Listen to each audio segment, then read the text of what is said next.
realize that before 1935, people were expected to work until they died. There was no government pension. Many employers did not provide a pension. People didn't work to earn enough money to be able to save anything. So they just kept on working until they died on the job. When I started working at 16, I looked at my paycheck and I saw all these things getting taken out of it. One of them was for Social Security. So I went to my mom and I asked her, what's Social Security? She told me, it's something that's going to help me when I retire, but it's not going to be there for you. Social Security is absolutely trustworthy. It's solid until 2037.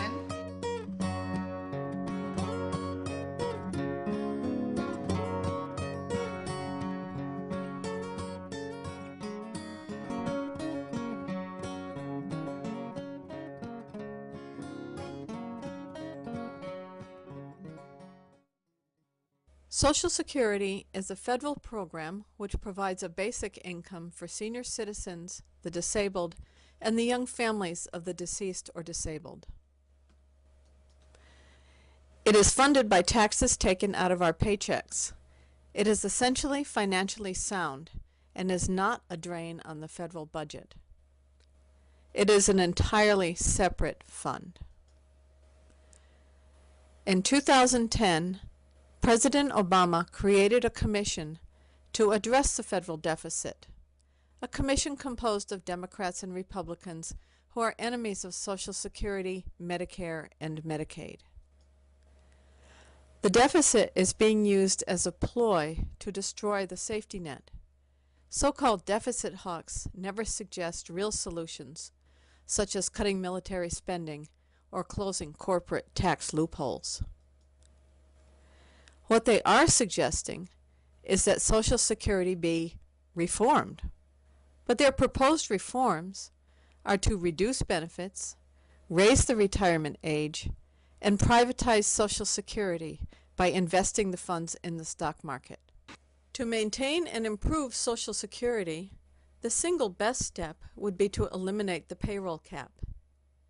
Rather than those with the highest incomes being taxed at a lower percentage, all workers would be taxed at the same rate, assuring plentiful funds for generations to come.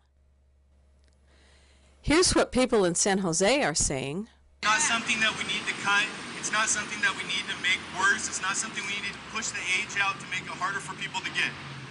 We pay every day that we work into a fund that is supposed to help us when we retire.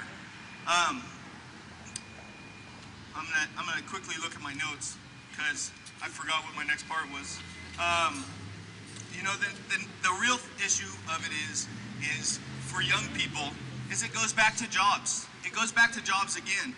There are a lot of people who are on the verge of retirement right now, and that's what Social Security is there. It's there for them. There are also 20% of people under 25 who can't get a job right now. They're ready to work. They're ready to put money into the Social Security system, and they can't find those jobs.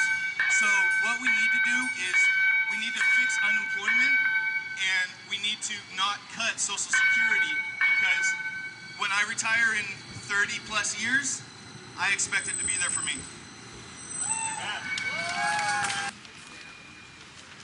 First, I'd like to say happy birthday to the Social Security and Medicare programs that have done a lot to help people and could do a lot more with some more work on our part. I'd like to talk a bit about the importance of Social Security isn't stressed to youth. You know, all through high school, if anybody mentioned Social Security, it was pretty much assumed that it's not going to be there by the time we get of age. So what happens is it's kind of this self-fulfilling prophecy. Kids grow up, they're like, it's not going to be there, so why should I even worry about it? So we're looking at these privatized IRAs and stuff that, as we know, just over the last couple of years have crashed. I mean, and even before that point, they weren't doing better than the government Social Security. But what we've got these kids that are trained into apathy from the start. And I think, speaking as somebody who grew up through that, and somebody who tries to connect with high school students now, when we hear that, we gotta just squash it right there, because the only way that it's still going to be there is if we go on fighting for it. That's right. Because it's going to dwindle otherwise and disappear because people would like it that way. We have to keep on fighting for it and looking out for each other, because that's really what it is. It's us putting into a system of looking after each other. And it's only through looking at things that way that we are going to make it through our current recession and into our future prosperities, just by looking out for our neighbors, our friends, our families. Social Security and Medicare and Medicaid are under attack. And what is really different this time is, many of you will remember, in 2005, the Bush administration had a very evil proposal to privatize Social Security. And we all did what we're doing today times 1,000 to try and stop that, and we're successful. The proposal was public, the president was promoting it, and we knew very clearly who our enemy was, and we rallied and fought as we should, and we beat it down. This time, the proposals are much more undercover, much more insidious. Under the guise of trying to deal with our national deficit, which was not created by Social Security. Social Security has not added 1 penny to the national debt, ever.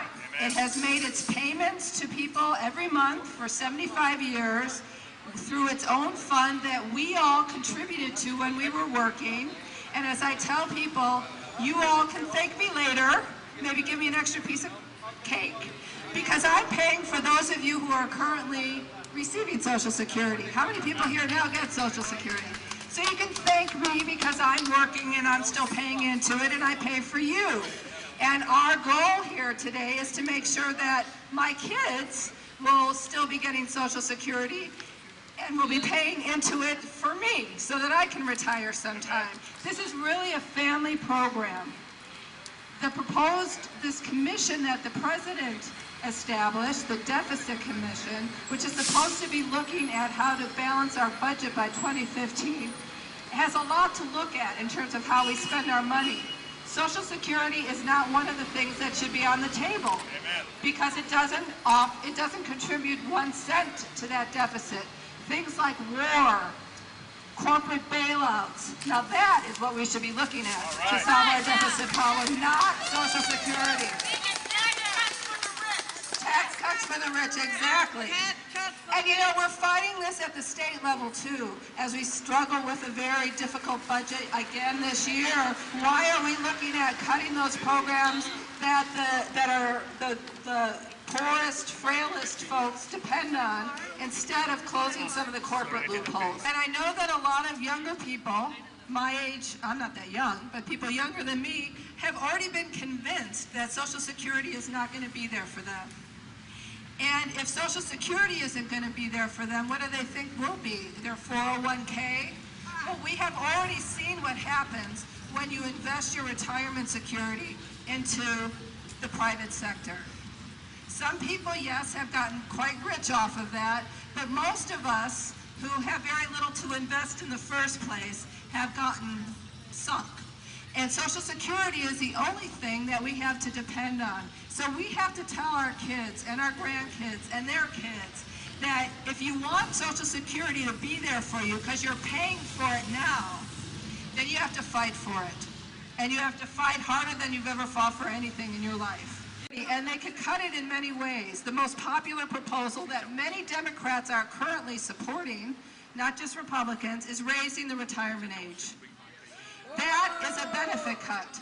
That means that those of us who work on our feet, who actually know what a day's work means, not those who sit with their feet on a desk, whose bodies aren't going to be able to keep working until we're 70, they want us to be able to work until we're 70 or beyond.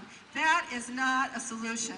Social Security is absolutely trustworthy. It's solid until 2037, And if we did one small thing, a thing that the president actually proposed when he was a senator and now has seemed to forget about now that he's president, is if we lifted the cap on earned income that could be taxed, which right now is at $106,000. If we lifted that cap, Social Security would then be solvent through the rest of the century. That's one small thing. Birthday wish demand, when we blow out the candle on the birthday cake, that candle is to say, close the tax loopholes to corporations, tax the upper income, 1% of Americans, what they should be taxed, and deal with the military budget that's bloated and way out of proportion. We're spending too much money where we shouldn't spend it. We have people's needs that should come first, and if we get some of these priorities in place, our country can begin to get back on track and deal with the cuts at the state, national, and local levels that are so devastating to all of us. When I was working for a large company in this community, I was told that the foundation of retirement was a three-legged stool. The pension from the company, employees' savings, and Social Security.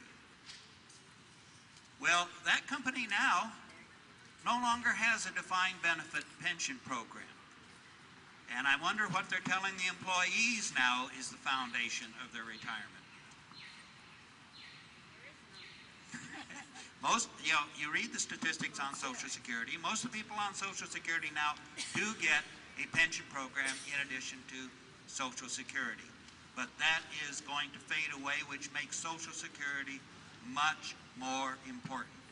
Raising the cap on Social Security, or eliminating the cap, also is important because currently the payroll tax, Social Security, is about the most regressive tax in this country because the people with low income pay the full rate, whereas people somewhere over $200,000, like maybe around $240,000, pay only half the rate that people pay who are less than the cap of $106,000.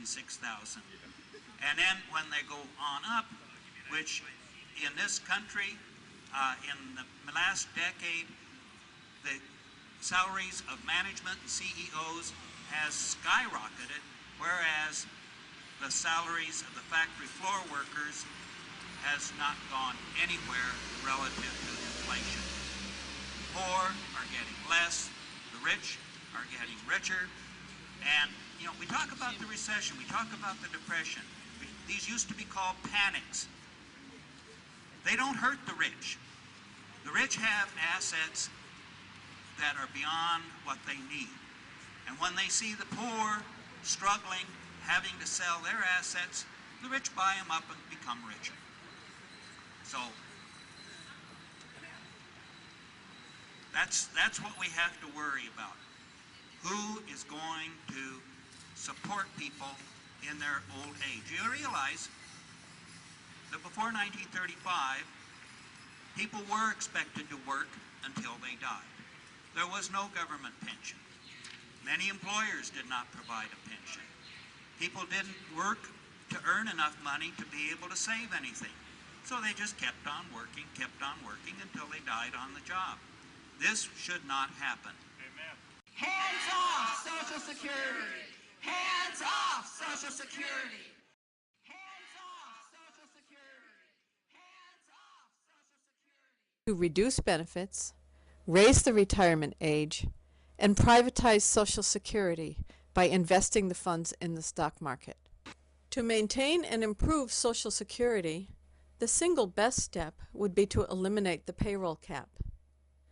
Rather than those with the highest incomes being taxed at a lower percentage, all workers would be taxed at the same rate, assuring plentiful funds for generations to come.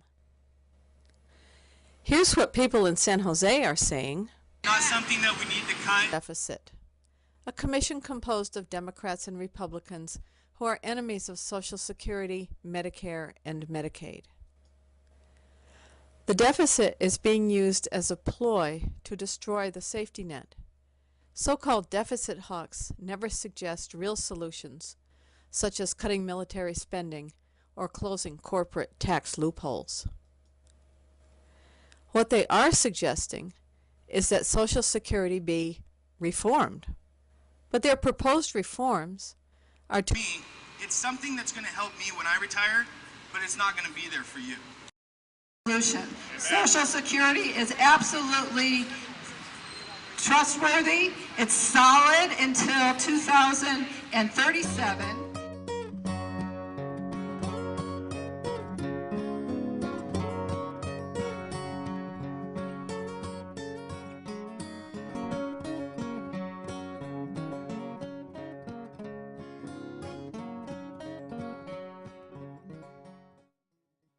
Social Security is a federal program which provides a basic income for senior citizens, the disabled, and the young families of the deceased or disabled.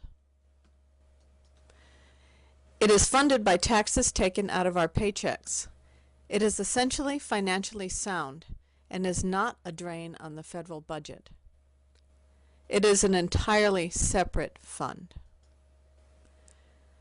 In 2010, President Obama created a commission to address the federal debt. Realize that before 1935, people were expected to work until they died. There was no government pension. Many employers did not provide a pension. People didn't work to earn enough money to be able to save anything. So they just kept on working until they died on the job. When I started working at 16, I looked at my paycheck and I saw all these things getting taken out of it. One of them was for Social Security. So I went to my mom and I asked her, what's Social Security? She told me